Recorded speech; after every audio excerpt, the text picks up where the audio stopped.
ആഷിഖ് മദീസ് അല്ലേ? അതെ. പഠനം 10ാം ക്ലാസ് കഴിഞ്ഞു. എത്ര ശതമാനം? 87% മാർക്കുണ്ടായിരുന്നു. എവിടെ പഠിക്കുന്നത്? എംജിഎം തിരുവല്ലയിൽ. തിരുവല്ലയിൽ തന്നെയാണ്. ആഷിഖ് മദീസ് ഫുൾ കോണ്ടാക്ട് കരാട്ടെ ശൈലിയിലേക്ക് തിരഞ്ഞെടുക്കാനുള്ള കാരണം?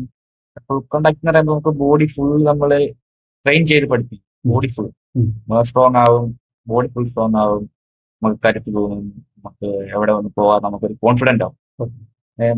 അപ്പോഴത്തേക്ക് നമ്മൾ കരാട്ടെ ചൂസ് ചെയ്യാൻ കാരണം തന്നെ കരാട്ടെ തന്നെ ഉള്ളതാണ് ഫുൾ കോണ്ടാക്ട്. ഉം, ഫുൾ കോണ്ടാക്ട് പഠിക്കുമ്പോഴത്തേക്ക് നമുക്ക് ഫുള്ളി നമ്മൾ ഭയങ്കര സ്ട്രോങ് ആവും, strong ആണ്. ബോഡി ഫുൾ സ്ട്രോങ് ആവും. ഉം, നമ്മള് ദേഹത്ത് ഫുൾ ഇടിച്ച് പഠിച്ചു, ടൂർണമെന്റ്സ് ഒക്കെ ഇറങ്ങി. ഉം, ഉം. അതുകൊണ്ടാണ് കരാട്ടെ ചൂസ് ചെയ്തത്. ഇപ്പം ഈ ചിത്രകല രചന, ഡാൻസ് പഠിക്കുന്ന ഒരു സമൂഹമാണ് കൂടുതലും കുട്ടികൾ. അപ്പൊ വീട്ടിൽ എനിക്ക് ഇതുപോലെ ഒരു ഫുൾ കോണ്ടാക്ട് കരാട്ടെ പഠിക്കണമെന്ന് വീട്ടിൽ ആദ്യമായിട്ട് പറഞ്ഞപ്പോഴുള്ള പേരൻസിന്റെ റിയാക്ഷൻ എന്തായിരുന്നു? ഞാൻ പഠിക്കുന്ന സമയത്തേക്ക് അച്ഛന് ഓക്കെ ആയിരുന്നു. അച്ഛനായിരുന്നു ഫുൾ സപ്പോർട്ട്. ഓക്കെ. അമ്മയ്ക്കും ഓക്കെയാണ്. നമുക്ക് ഭാവിയിൽ ഫുള്ള് ബെനിഫിറ്റ് ഉണ്ടാവും. ഓക്കെ. നമുക്ക് ഫിസിക്കലി ആയാലും മെന്റലി ആയാലും സ്ട്രോങ് ആവണം. ഉം, നമ്മള് ലൈഫ് ലോങ് ഫുള്ള് നമ്മള് ഒരേ ലെവലിൽ നമ്മളെ ബോൾഡായിട്ട് തന്നെ നിൽക്കണം. ഉം, ഇതിക്ക് നമ്മൾ ചൂസ് ചെയ്യുമ്പോൾ നമുക്ക് കൂടുതൽ ബെനിഫിറ്റ് തോന്നുന്നത് കരാട്ടയാണ്. ഉം. അതുകൊണ്ടാണ് ഞാൻ കരാട്ടെ ചൂസ് ചെയ്യുന്നത്. കരാട്ടെ ചേച്ചിക്ക് അപ്പം വീട്ടുകാരോട് ഈ താല്പര്യം പ്രകടിപ്പിച്ചും അവര് പൂർണ്ണ സമ്മതമായിരുന്നു? പൂർണ്ണ സമ്മതമായിരുന്നു. അച്ഛനായിരുന്നു താല്പര്യം കൂടുതൽ കുറച്ചുകൂടെ അമ്മയെക്കാട്ടിലും. ഓക്കെ. അപ്പോൾ അച്ഛനാണെങ്കിൽ അച്ഛന്റെ സുഹൃത്തുക്കളോട് അന്വേഷിച്ചു. അങ്ങനെയാണ് ഓയാമ മാസ്റ്റേഴ്സ് അക്കാഡമി തിരുവല്ല എന്നുള്ള ക്ലാസ്സിൽ നമ്മൾ ചേരുന്നത്. അഡ്മിഷൻ എടുത്തു. സെൻസൈ വിനുമാഷായിരുന്നു ഉം. മാഷ്. പിന്നെ മാഷിന്റെ കീഴില് ഇപ്പൊ ഒരു 4 വർഷത്തോളമായി. ശിഷ്യനായിട്ട്. ആ. ഇപ്പം ആഷിഖ് 8ഓളം ചാമ്പ്യനായിട്ട് ടൈറ്റിൽ എടുത്തിട്ടുണ്ട്. ഉം. അപ്പൊ തുടക്കം ആ സമയത്ത് എനിക്ക് ഇതുപോലെ ഒരു നല്ലൊരു ഫുൾ കോണ്ടാക്ട് ഫീൽഡിൽ ഒരു ഫൈറ്റർ ആവാം, ചാമ്പ്യൻ ആകാമെന്ന് ആ സമയത്ത് ഒരു കോൺഫിഡൻസ് അല്ലെങ്കിൽ അങ്ങനെ ഒരു മൈൻഡ് സെറ്റ് ഉണ്ടായിരുന്നു? ഞാൻ ഇതിലേക്ക് വരാൻ തന്നെ കാരണം എനിക്കൊരു ചാമ്പ്യൻ ആവണം, ട്രോഫി വാങ്ങണം, ഓൾ ഇന്ത്യ ലെവലിൽ പാർട്ടിസിപ്പേറ്റ് ചെയ്യണം. പങ്കെടുക്കണം. അങ്ങനെ രീതിക്ക് ഞാൻ ഇതാണ് ചൂസ് ചെയ്തത്. ഉം. പിന്നെ നാഷണൽ ലെവലിൽ പോകണം, പോണം. കുറെ പേര് ഫൈറ്റ് ചെയ്യണം. ഇങ്ങനെ ഞാൻ നോക്കുമ്പോൾ തെരഞ്ഞെടുത്ത ശൈലി തെറ്റായിട്ടില്ല അല്ലെങ്കിൽ എന്റെ തീരുമാനം തെറ്റായിട്ടില്ല എന്നൊരു ഒരിക്കലും ഇല്ല, ഒരു ഒരിക്കലും ഇല്ല. തോന്നലാണ്. അപ്പൊ വീട്ടുകാർ പൂർണ്ണ പിന്തുണയാണ് ഇതുവരെ. പൂർണ്ണ ആഷിഖപ്പം ഒയാമ മാസ്റ്റേഴ്സ് അക്കാഡമി ചേർന്നു എന്ന് പറയുന്നു. ഫുൾ കോണ്ടാക്ട് കരാട്ടയുടെ ആദ്യ ചുവടുകൾ അവിടെ തുടങ്ങുകയാണ്. എന്താണ് ഒയാമ മാർഷൽ ആർട്സിൽ പഠിക്കുന്നത്? എന്ത് ശൈലിയാണ്?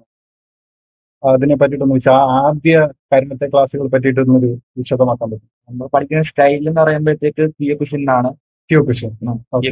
നമ്മൾ ഫുൾ ബോഡിയാണ്, ബോഡി ഫുള്ള് നമ്മൾ ട്രെയിൻ ചെയ്യും, സ്ട്രോങ് ആക്കും.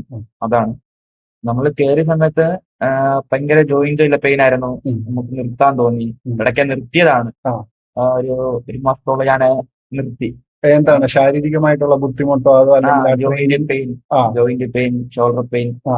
നെക്കിന് അല്ല, മാനസികമായി തളർന്നോ? എന്നെ കൊണ്ട് എന്നെ പറ്റില്ല. കൊണ്ട് പറ്റില്ലെന്ന്, ഇത് എന്നെ കൊണ്ട് നടക്കത്തില്ലെന്ന് തോന്നി. ആ. അപ്പോഴത്തേക്ക് വിനുമാശാണെങ്കിൽ എന്നെ വിളിച്ച് കുറെ മോട്ടിവേഷൻ തന്നു. ഉം.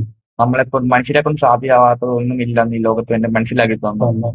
അതിലൂടെയാണ്, ആ ഒരു മോട്ടിവേഷനിലാണ് ഞാൻ ഇന്ന് ഈ നിലയിൽ എത്തി നിൽക്കുന്നത്. ഇപ്പം 8 ചാമ്പ്യൻഷിപ്പ് ടൈറ്റിൽ അടിച്ചിരിക്കുന്നത്. അപ്പോ വിനുമാഷിന് ആഷിഖിന്റെ ആ ഒരു തിരിച്ചുവരവിലും ഇപ്പൊ ഈ ചാമ്പ്യനായിട്ട് നിൽക്കുന്ന നിലയിലും ഒത്തിരി ഒരു ഫാക്ടറായിട്ട് പറയാം അല്ലേ? നല്ലൊരു ഇൻഫ്ലുവൻസ് നല്ല അഭിമാനമാണ്, നല്ല അഭിമാനത്തോടാണ് മാഷ് നിൽക്കുന്നത്. നിൽക്കുന്നത്. അപ്പം ക്യോകുഷിൻ എന്ന് നേരത്തെ പറഞ്ഞു. ഈ ക്യോകുഷിൻ മറ്റ് കരാട്ടെ അല്ലെങ്കിൽ എങ്ങനെയാണ് വേറിട്ട് നിൽക്കുന്നത് ഈ ക്യോകുഷിൻ കരാട്ടെ?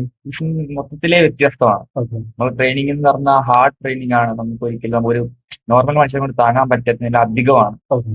നമുക്ക് അങ്ങനെ പെട്ടെന്ന് ഒരാൾക്ക് ഇതൊന്നും ചെയ്യാൻ പറ്റുന്ന ട്രെയിനിങ് അല്ല. ആ. കഠിനമായ പരിശീലനം വേണം, കഠിനമായിട്ട് ആത്മാർത്ഥത വേണം. പിന്നെ ആദ്യം വേണ്ടത് തന്നെ നമുക്ക് എന്തുവാ, ആത്മാർത്ഥത. അതാണ് മെയിൻ. ഓക്കെ. നമ്മൾ ഡെഡിക്കേറ്റഡ് ആയിട്ട് ട്രെയിൻ ചെയ്യുമ്പോൾ നമുക്ക് ഈ പറയുന്ന തിരിച്ച് അത് ട്രോഫിയുടെ രൂപത്തിലോ മെഡലിന്റെ രൂപത്തിലോ ഇപ്പൊ എത്തി നിൽക്കുന്ന വേൾഡ് റെക്കോർഡിന്റെ രൂപത്തിലോ നമുക്ക് തിരിച്ചു കിട്ടും. നമ്മുടെ മുന്നിൽ നിൽക്കും.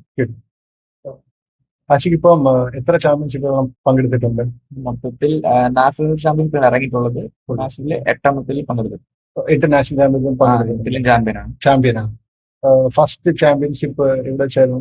ഫസ്റ്റ് ചാമ്പ്യൻഷിപ്പ് എറണാകുളത്ത് വെച്ചായിരുന്നു. ഓക്കെ. അതിന്റെ അനുഭവങ്ങൾ ഫസ്റ്റ് ഉള്ള ആ ഒരു പങ്കെടുത്തു. ഫസ്റ്റ് നമ്മൾ ടൂർണമെന്റ് ചെന്നപ്പോഴത്തേക്ക് കുറെ ആൾക്കാരുടെ ഫൈറ്റ്, കുട്ടികളുടെ ഫൈറ്റ്, മുതിർന്നവരുടെ ഫൈറ്റ്, ഹെവി വെയിറ്റ് ഫൈറ്റ് എല്ലാം നമുക്ക് കാണാൻ സാധിക്കും. പിന്നെ എന്റെ ഫൈറ്റ് എന്ന് ആയപ്പോഴത്തേക്ക് നമുക്കൊരു ഹാർട്ട് ബീറ്റ് ആണ്. നമുക്ക് BP, ഹാർട്ട് ബീറ്റ് എല്ലാം നമുക്ക് പെട്ടെന്ന് കൂടും. നമ്മൾ റിംഗിൽ ഇറങ്ങുമ്പോഴത്തേക്ക് നമ്മുടെ മൈൻഡ് ഔട്ട് ആയി പോകും. നമ്മൾ എന്തോ ചെയ്യേണ്ടതെന്ന് പോലും നമുക്ക് മറന്നു പോകും. അതൊരു പേടി കൊണ്ടാണ് നമുക്ക് അങ്ങനെ തോന്നുന്നത്. ഫസ്റ്റ് ടൂർണമെന്റ് ഞാൻ ഇറങ്ങി, എനിക്ക് ഈസിയായിട്ട് ജയിക്കാൻ പറ്റി. ഈസിയായിട്ട് പണി നോക്കൗട്ട് ആക്കി ഓപ്പോണന്റിനെ. ഓക്കെ. 17 സെക്കൻഡ് കൊണ്ട് 2 റൗണ്ട് കൊണ്ട് തീർത്ത് നോക്കൗട്ട് ആക്കി. നോക്കൗട്ട് ചെയ്തു. ഓക്കെ. അങ്ങനെ ഫസ്റ്റ് ടൂർണമെന്റ് നാഷണൽ ചാമ്പ്യൻ ആയി ഫസ്റ്റ് ടൂർണമെന്റ് നാഷണൽ ആയിരുന്നു. അതിന്റെ ഭാഗ്യമാണ് അതിൽ കിട്ടിയത് തന്നെ. കിട്ടിയതാണ്. ഓക്കെ.